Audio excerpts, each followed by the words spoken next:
তো কেমন আছেন সবাই? আজকের ভিডিওতে আমি আপনাদেরকে শত্রু দমন করার একটি নকশা দেব। তো কী এরকম নকশা, কী তার প্রয়োগ বিধি, সেটি জানতে হলে ভিডিওটি মনোযোগ সহকারে শেষ পর্যন্ত দেখুন। এমনই সব ভিডিও পেতে আমাদের চ্যানেলটিকে সাবস্ক্রাইব করুন, পাশে থাকা বেল আইকনে ক্লিক করুন। তো চলুন শুরু করা যাক।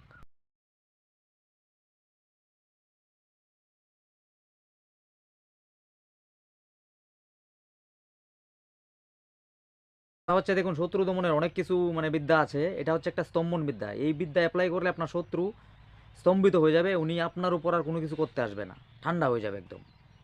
তো এই ক্রিয়াটি করতে গেলে আপনাকে জোগাড় করতে হবে একটি দেশি মুরগির ডিম। কালো মুরগির হলে সবথেকে ভালো হয়।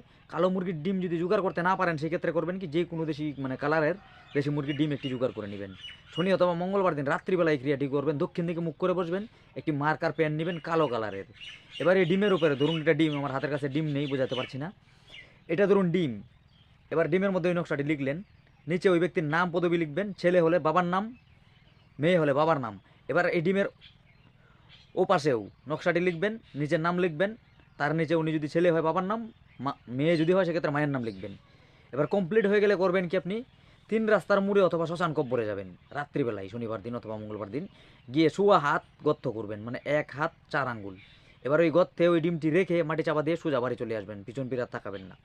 এই ক্রিয়াটি করার 24 ঘন্টা পর দেখবেন যে আপনার শত্রু স্তম্ভিত হয়ে যাবে।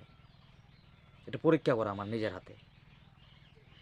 আজকের ভিডিওটি এইটুকু ছিল। কোনো অংশ যদি বুঝতে পারে না থাকেন, সেটা কমেন্টে জানাবেন। ভিডিওটি যদি ভালো লাগে একটা লাইক করে যাবেন। এই তথ্য আপনার আশেপাশে জানানোর জন্য তার শেয়ার করতে পারেন। আমার সঙ্গে যোগাযোগ করতে হলে ডিসক্রিপশনে দেওয়া নাম্বারে হোয়াটসঅ্যাপে মেসেজ অথবা ফোন করতে পারেন। দেখা হচ্ছে আগামী পর্বে, ততক্ষণের জন্য ভালো থাকবেন। ধন্যবাদ।